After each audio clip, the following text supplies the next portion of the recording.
Hey guys, welcome to your YouTube channel. आज हम start कर रहे हैं। स्टार्ट नहीं, ये सेकंड पार्ट है जो हमने सेबी का स्टार्ट कर रखा था। ठीक है, इसमें हम उस पहले वाली वीडियो में हम फंक्शंस पढ़ चुके हैं, मीनिंग पढ़ चुके हैं, ऑब्जेक्टिव पढ़ चुके हैं, रोल पढ़ चुके हैं। और ये अपने आप में एक 16 मार्क्स का पूरा क्वेश्चन बनता है जो अक्सर यूनिवर्सिटीज़ में पूछा जाता है। और सेकंड थिंग जो मैं आपको आज गाइडलाइंस पढ़ा रही हूँ, सेबी की गाइडलाइंस में आज हम टॉपिक कवर कर रहे हैं डिबेंचर गाइडलाइंस फॉर डिबेंचर और जनरल गाइडलाइंस। ओके, देखिए। और जो मैंने पीछे पढ़ा है ना, वो अपना आप में एक 16 नंबर का क्वेश्चन बनता है, मैंने अभी आपको बताया। और बाकी जो गाइडलाइंस हैं, या तो वो क्वेश्चन पूछा जाता है इस चैप्टर में से, फंक्शन बताइए, ऑब्जेक्टिव, रोल, उसका मीनिंग बताइए, या तो गाइडलाइंस का क्वेश्चन आता है। तो मैंने वो आपको करा लिया, तो प्लीज़ आप वहाँ जाके चेक कर सकते हैं। एफएमओ की मैंने अलग से प्लेलिस्ट बनाई है, तो वहाँ से देख सकते हैं। ठीक है, ये इसका सेकंड पार्ट है। तो देखिए, प्राइमरी और सेकेंडरी मार्केट स्टार्ट करने से पहले यहाँ पे प्राइमरी और सेकेंडरी मार्केट यहाँ से आप देख सकते हैं, इजी लैंग्वेज में लिखा हुआ है, मैंने आपको अवेलेबल करा दिया स्लाइड। प्राइमरी मार्केट क्या होता है? Primary market of where different instrument are traded directly between the entity responsible for raising the capital and entity responsible for purchasing instrument. अगर आपको कोई चीज़ खरीदनी है, आप डायरेक्टली यहाँ से खरीद सकते हो प्राइमरी मार्केट से। और लेकिन जो सेकेंडरी मार्केट में ऐसा नहीं होता है। It is a market where the instrument of security market are traded among the primary instrument holder, से आप अपने सिक्योरिटी रख के वहाँ से बाय कर सकते हो। ओके, बस इसमें कुछ ज़्यादा समझने वाली बात नहीं है। प्राइमरी मार्केट में आप डायरेक्टली ट्रेड कर सकते हो, उसमें आपको सिक्योरिटी मार्केट ट्रेड इंस्ट्रूमेंट से कर सकते हो। बस इतना ही याद रखना है, इसमें ज़्यादा कुछ होच पोच याद करने की ज़रूरत नहीं है। ठीक है, और आपको मैंने प्राइमरी मार्केट ऊपर समझा दिया, और यहाँ पे आपको ये पढ़ने की ज़रूरत नहीं है। अब यहाँ पे सीधा डायरेक्ट गाइडलाइन से आते हैं। यहाँ पे यहाँ के बजाय मैं आपको डायरेक्ट नोट से समझा रही हूँ। नोट्स देखिए, वही सेम चीज़ लिखी हुई है जो ऊपर है, बट मैंने यहाँ पे थोड़ा अच्छे से लिख दिया, और कोई बात नहीं है। In case of public issue के केस में, जिसको नहीं पता मैं वो बता देती हूँ। अगर कोई एक कंपनी अपने मार्केट में शेयर लाती है, तो उसको ना एप्लीकेशन फॉर्म फॉर्म भरने होते हैं। जो भी इंटरेस्टेड होते हैं ना उस कंपनी के शेयर खरीदने में, एक्स वाई जेड कोई भी कंपनी, अगर हम उस कंपनी के शेयर इंटरेस्टेड है खरीदने में, तो अगर कोई मार्केट में नए शेयर आ रहे हैं, तो हमें उसके लिए ना एप्लीकेशन फॉर्म भरने पड़ते हैं। और वो कंपनी के हाथ में होता है, वो कितने दिन तक अपनी एप्लीकेशन फॉर्म मतलब लिंक ओपन रखते हैं कि लोग भर पाए उस कंपनी के फॉर्म। ठीक है, वही बात है। अब देखिए, अब पब्लिक कंपनी में क्या कह रहा है? पब्लिक कंपनी में ना वो तीन, कम से कम, ये मतलब ये गवर्नमेंट की तरफ से होता है, कम से कम उसको 3 वर्किंग डेज, जब तक बैंक खुला होता है, क्योंकि पेमेंट बैंक में से होती है, 3 वर्किंग डेज उसको ओपन रखना ही रखना है। किस केस में? पब्लिक इशू केस में। ठीक है, और ये उसको ना सारा कुछ, उससे ज़्यादा भी रख सकते हैं, लेकिन मिनिमम उसको 3 दिन तो वर्किंग डेज में रखना ही रखना है। ठीक है, और इसको ये सारी चीज़ें ना कब से कब तक उसके लिंक ओपन रहेगा, एप्लीकेशन फॉर्म ओपन रहेगा, सब्सक्रिप्शन लिस्ट ओपन रहेगी, उसको ये चीज़ बतानी होगी अपने प्रोस्पेक्टस में। राइट इशू के केस में note more than 60 days, 60 days से ज़्यादा वो अपनी सब्सक्रिप्शन लिस्ट को ओपन नहीं रख सकता, उसको क्लोज़र। और इसमें ना ये कंडीशन भी होती है, क्लोज डेट वो तब तक नहीं अनाउंस कर सकता जब तक उसकी 90% उसकी सब्सक्रिप्शन लिस्ट फिल नहीं हो जाती। 90% तक, तब तक वो क्लोज अपनी नहीं कर सकता। उसको फ़ायदा क्या हुआ अगर उसने उसके 90% लोगों ने अप्लाई नहीं किया फॉर्म को, मतलब उसके शेयर्स खरीदने में, डिबेंचर्स खरीदने में, तो क्या फ़ायदा उसके इशू करने में? उसको पैसा मिला ही नहीं जितना उसको चाहिए था। Okay, the gap between the closure date are various issue should not be exceed, लेकिन ना उसके 30 दिन से ज़्यादा नहीं होने चाहिए क्लोजर में। अगर उसका 90% हो गया है, तो उसको 30 दिन से ज़्यादा उसको नहीं करना, मतलब अपनी ज़्यादा, मतलब लिस्ट नहीं ओपन रखनी। ओके, नेक्स्ट आता है minimum number of, second point है ये, आप अपने ऊपर वाले बुक्स में मैच कर सकते हो, वही चीज़ है, लेकिन मैंने यहाँ पे थोड़े उसको पॉइंट्स में अलग अलग करके लिख दिया, इसलिए आपको सही लग रहा होगा, मतलब शॉर्ट लग रहा होगा। Minimum number of share application money, second point है। In case of public, minimum number of share, क्या कह रहा है? Minimum in case of public company में क्या है? मिनिमम नंबर ऑफ शेयर कितने होने चाहिए? 200 शेयर तो फिक्स होने चाहिए, जिसकी फेस वैल्यू 10 लाख होनी ही चाहिए।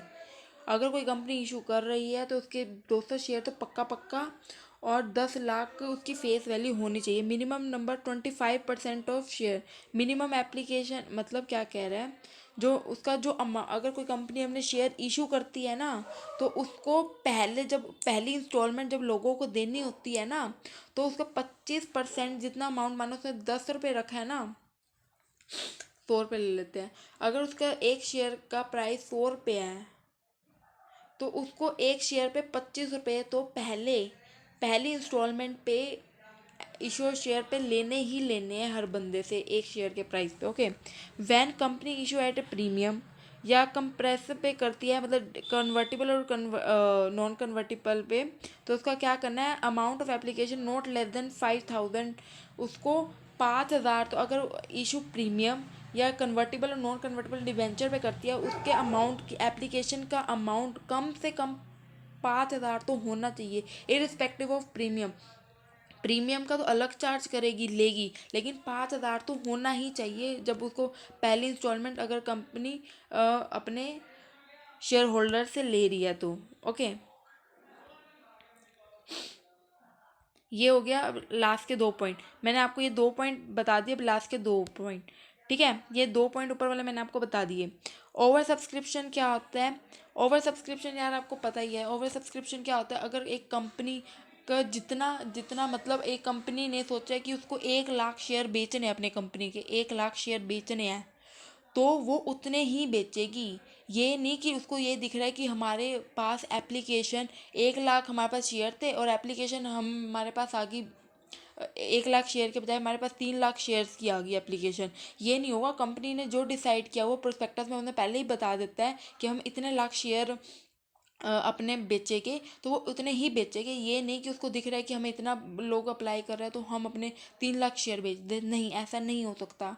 ठीक है। ओवर सब्सक्रिप्शन तो पता होगा, एक मतलब जितना मतलब 1 लाख के लिए किया उससे ज़्यादा लोगों ने अप्लाई कर दिया, वो ओवर सब्सक्रिप्शन हो जाता है। ओके।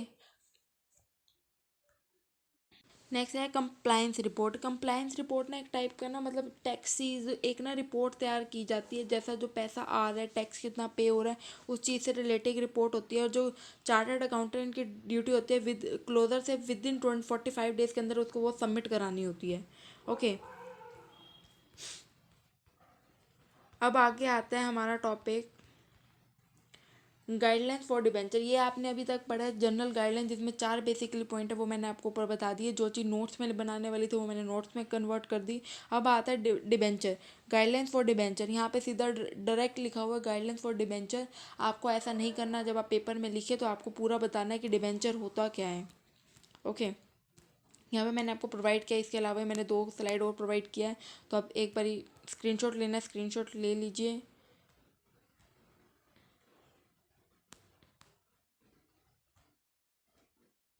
ओके। डिबेंचर क्या होता है? डिबेंचर एक मीडियम और टू लॉन्ग टर्म डेप्ट का एक ना लोन होता है, जो एक कंपनी बोरो करती है, मतलब अपनी नीड्स को फुलफिल करने के लिए, अपनी कंपनी को एक्सपेंड करने के लिए। एक टाइप का लोन होता है जो एक फिक्स रेट पे इस पे कंपनी इंटरेस्ट पे करती है और इसको वापस लोगों का पैसा उनको वापस भी देती है। एक टाइप का ये लोन होता है। ओके। ये 2 टाइप के होते हैं, कन्वर्टिबल और नॉन कन्वर्टिबल डिवेंचर होते हैं। ठीक है। कन्वर्टिबल इन जो हम कन्वर्ट कर सकते हैं इक्विटी शेयर्स में, यहाँ पे बोल्ड लेटर में है। और इसमें ना लो रेट ऑफ इंटरेस्ट होता है कन्वर्टिबल में। और जो नॉन कन्वर्टिबल होता है वो हम कन्वर्ट नहीं कर सकते इक्विटी के लिए, और इसमें रेट क्या होती है, हाई होती है एज़ कम्पेयर टू कन्वर्टिबल। ये आपको सब कुछ एक्सप्लेन करके आना, मैंने ऐसे ही आपको स्लाइड ऐड नहीं की, मैं भी डायरेक्ट बुक में से ऐसे करा सकती हूँ, मैंने इतने एफर्ट ऐसे नहीं लगाए। ओके। अब देखो, अब यहाँ पे आता है fully convertible debenture. I hope तो आपको विजिबल होगा। सबसे पहला पॉइंट आता है put and call option. Put and call option में ये होता है, आपको पता है, ये मैं आपको नॉलेज देती हूँ, जब मैंने को इतना पता नहीं था पहले मार्केट के बारे में, बट अब मेरे को थोड़ी नॉलेज है। पुट एंड कॉल ऑप्शन भी ना एक टाइप के ना शेयर्स होते हैं। जैसे शेयर हम कहते हैं ना, हम मार्केट में शेयर खरीद और बेच सकते हैं, पुट और कॉल ऑप्शन भी ना बाय और सेलिंग एक टाइप के ऑप्शन होते हैं, जिसको हम मार्केट में ना खरीद और बेच सकते हैं। ठीक है, जिसको नहीं पता था, ये एक टाइप के शेयर्स ही होते हैं। शेयर्स नहीं कह सकते, पुट एंड कॉल ऑप्शन का नाम है। जैसे शेयर्स होते हैं, डिबेंचर्स होते हैं, शॉर्ट टर्म लोन होते हैं, शेयर्स होते हैं, वैसे टाइप के ना पुट और यहाँ पे ये भी ना मार्केट में बाय और सेल किए जाते हैं, पुट और कॉल। पुट मीन्स शायद I don't remember, put means selling होता है, कॉल मीन्स परचेजिंग होता है, बाइंग होता है शेयर मार्केट में। ओके, हाँ यही होता है। ठीक है, प्लीज़ इग्नोर ये डॉगीज़ की आवाज़। ठीक है, सेबी रिस्ट्रिक्ट कन्वर्जन, क्या कह रहा है सेबी, अगर कन्वर्जन का टाइम अगर 36 मंथ से ज़्यादा है तो वो, तब हम, एक सेकेंड, ये डॉगीज तो चुप ही नहीं हो रहे हैं, अब सुन लो। ठीक है, SEBI restrict the conversion period to 36 month, अगर 30, एक मिनट होल्ड करो। अगर यार ये गली के डॉग चुप नहीं हो रहे, मेरे को 3-4 बार वीडियो स्टॉप करनी पड़ी। देखिए, अगर सेबी रिस्ट्रिक्ट करता है, अगर किसी कन्वर्जन का टाइम 36 मंथ्स का है ना, तो वो फुली कन्वर्टेबल कन्वर्जन के लिए मना करता है। अगर आफ्टर 36 मंथ वो परमिशेबल होता है, परमिशन लेके वो कन्वर्जन कर सकता है, किस केस में, पुट और कॉल के ऑप्शन में वो अपने कन्वर्ट शेयर कर सकता है। ओके, सेकंड पॉइंट आता है premium on conversion of debenture, the amount of premium conversion has pre determine and close in the, मतलब क्या कह रहा है, डिस्क्लोज करना चाहिए। अगर आप किसी चीज़ को मतलब किसी शेयर पे प्रीमियम देना चाहते हो, डिबेंचर पे प्रीमियम देना चाहते हो, तो वो आपको सब कुछ गाइडलाइंस अपने किस में देनी चाहिए, प्रोस्पेक्टस में आपको सब कुछ बताना होगा कि आप कैसे कैसे प्रीमियम दोगे लोगों को, किस रेट से दोगे, आपको सब कुछ डिस्क्लोज करना होगा, ताकि आपको जनरल जो आपकी कंपनी में पैसा लगा रहा है, जो आपको डिबेंचर खरीद रहा है, तो उसको हर चीज़ पता होनी चाहिए, आप उसको कैसे रीपे करेंगे। Conversion option, any conversion in the part will be optional at the hand of debenture holder. मतलब डिबेंचर होल्डर वो इंसान होता है जिसने कंपनी के डिबेंचर खरीदे हो, ठीक है, और अपना पैसा कंपनी को दिया हो, उसके हाथ में होता है। अगर वो कन्वर्ट करना चाहता है, अपने कन्वर्जन करना चाहता है, तो कर सकता है। After 18 months from the date of, 18 month और 36 मंथ्स के बीच में वो अपना कन्वर्जन कर सकता है, उससे पहले नहीं कर सकता, 18 मंथ के और 36 मंथ के बाद नहीं कर सकता। ओके, आगे आता है डिबेंचर ट्रस्टीज। डिबेंचर ट्रस्टीज कौन होते हैं, डिस्क्लोज इन द प्रोस्पेक्टस। जो कंपनी के डिबेंचर ट्रस्टीज होते हैं ना, उनका सारा नाम, उनका क्या क्या रोल है कंपनी में, वो सारा कुछ प्रोस्पेक्टस में डिस्क्लोज होना ही चाहिए।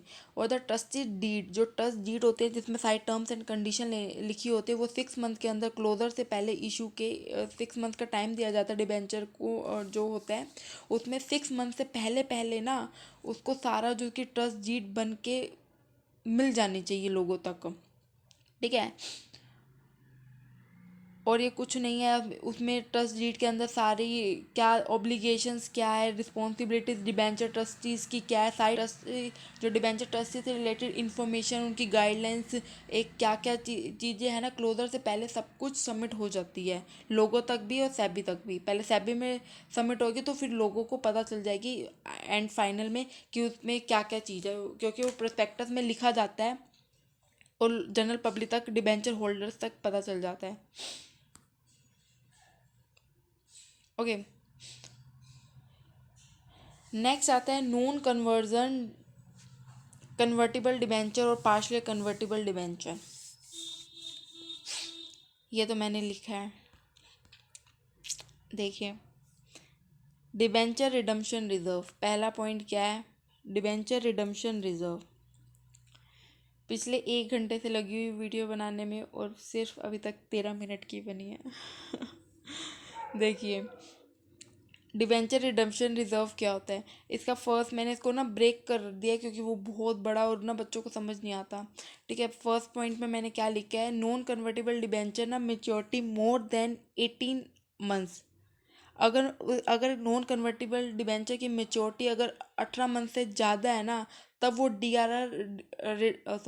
डिबेंचर रिडम्पशन रिजर्व क्रिएट कर सकता है। अगर नॉन कन्वर्टेबल डिबेंचर की मेच्योरिटी अगर 18 मंथ से ज़्यादा है, तो ही वो डीआरआर क्रिएट, मतलब लोगों को दे सकता है। वो किस तरीके से देगा, वो दो तरीक़ों से दे सकता है, या तो इक्वल इंस्टॉलमेंट में लोगों को पे करेगा, या तो स्टार्टिंग में कम देकर बाद में उनको हायर अमाउंट में पे कर देगा। ये भी तब करेगा जब उसके पास प्रॉफिट सफिशेंट होंगे। ओके। आगे कंडीशन क्या लगती है, ये कंडीशन पे कंडीशन लगी हुई है, वो सारी बातें रिलेट करे जा रहा है, पूरा पैराग्राफ इतना बड़ा ऐसे ही कर दिया, बच्चे डर जाए देखते ही क्या लिखा है। If the profit after the creation of DRR, अगर उन्होंने डीआरआर क्रिएट कर दिया, उनको लगता था पूरा हो जाएगा, और अगर नहीं होता डिविडेंड पे करने के लिए बाद में उनके पास, तो वो जनरल रिजर्व का यूज़ करेंगे लोगों को क्या पे करने के लिए, डिविडेंड पे करने के लिए। ओके, डिविडेंड तो पे करना ही करना है, क्योंकि वो उनके लिए क्या है, लोन है जो उनको उनको पे करना ही करना है। और बाकी के ये,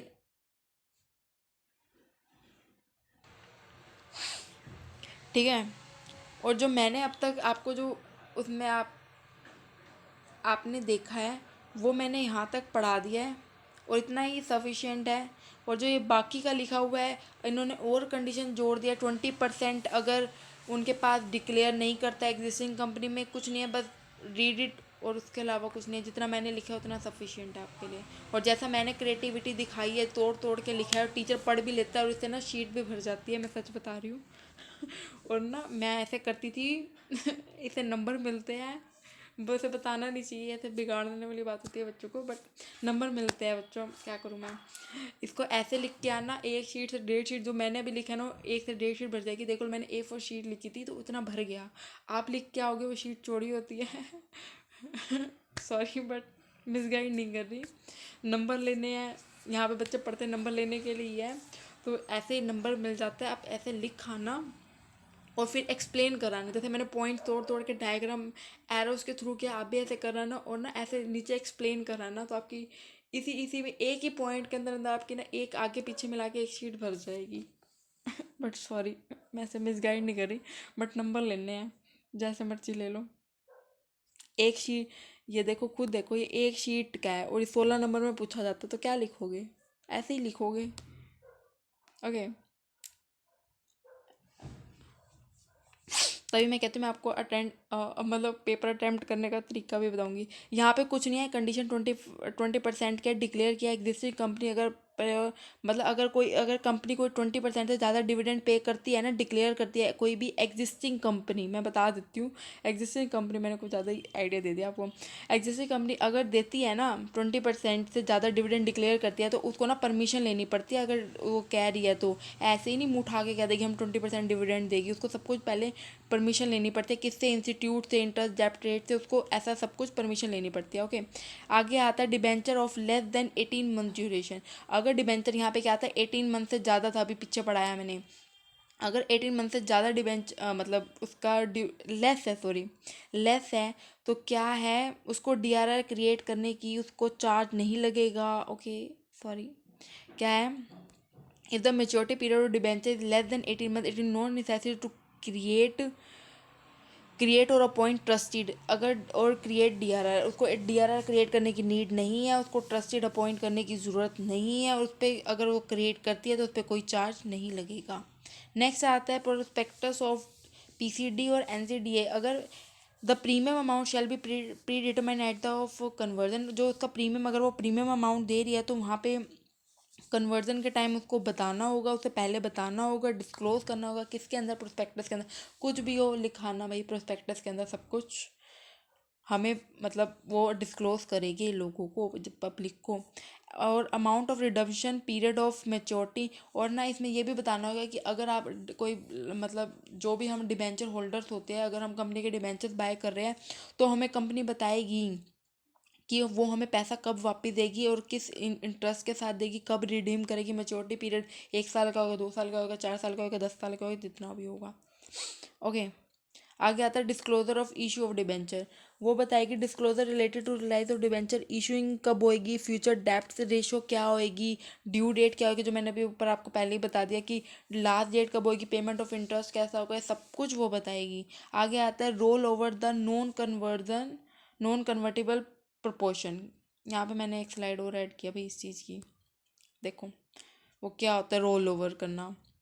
before the roll over of NCD, non convertible debenture जिसको कहा जाता है, एनसीडी को, ठीक है, of the premium convertible proportion कहा जाता है, शायद ऐसा ही कहा जाता है, मेरे को याद नहीं है, सॉरी, यही होएगा।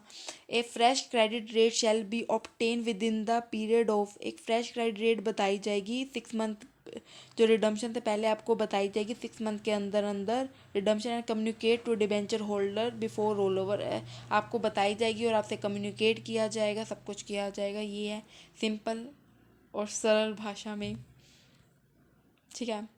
और इतना ही पढ़ना था जितना मैंने आपको पढ़ाया है यहाँ रोल ओवर तक। अगर आपको प्लीज़ मेरा पढ़ाया हुआ अच्छा लगा हो तो प्लीज़ प्लीज़ मेरे चैनल को सब्सक्राइब कीजिए, और आपका एक लाइक एक कमेंट मुझे मोटिवेट करता है मैं आपके लिए वीडियोस लाऊं, कंटेंट करूं। मैंने कुछ ऐसा नहीं करा सिर्फ बुक में से पढ़ाने लगी, मैंने कंटेंट को प्रिपेयर करने में कम से कम 1.5 घंटा लगाया और 1 घंटे से ऊपर हो गया मुझे वीडियो बनाते। प्लीज़ चैनल को सब्सक्राइब कीजिए। और जो ये बाकी का ये एक पीछे पेज है, ये पढ़ के जाना है, और इसमें ना सिर्फ पढ़ के जाना है, जितना मैंने पढ़ा है वो तो 100% लिखना है। और जो ये पीछे के ना ये disclosure of issue of debenture protection, ये है ना, इसमें सिर्फ दो दो लाइन लिख के ज़रूर आना। मैं पढ़ा नहीं रही बट मैं आपको बता रही हूँ, इसमें पूछता नहीं है लेकिन उसके अंदर ये सिर्फ 2 लाइन्स लिख के आना, हेडिंग बड़ी बड़ी करके 2 लाइनें लिख आना। इसमें एक बार रीड कर लेना, 2 लाइन लिख खाना। प्लीज़ जाने से पहले चैनल को सब्सक्राइब करना ना भूले। इसका 3rd पार्ट आएगा, issue of commercial paper, issue of share, issue for right issue, issue of bonus share. वो मैं पढ़ाऊँगी आने वाली वीडियोस में। तो जाने से पहले चैनल को सब्सक्राइब और लाइक और मुझे कमेंट करके बताइएगा आपको कैसा लगा। प्लीज़ कर देना चैनल को सब्सक्राइब।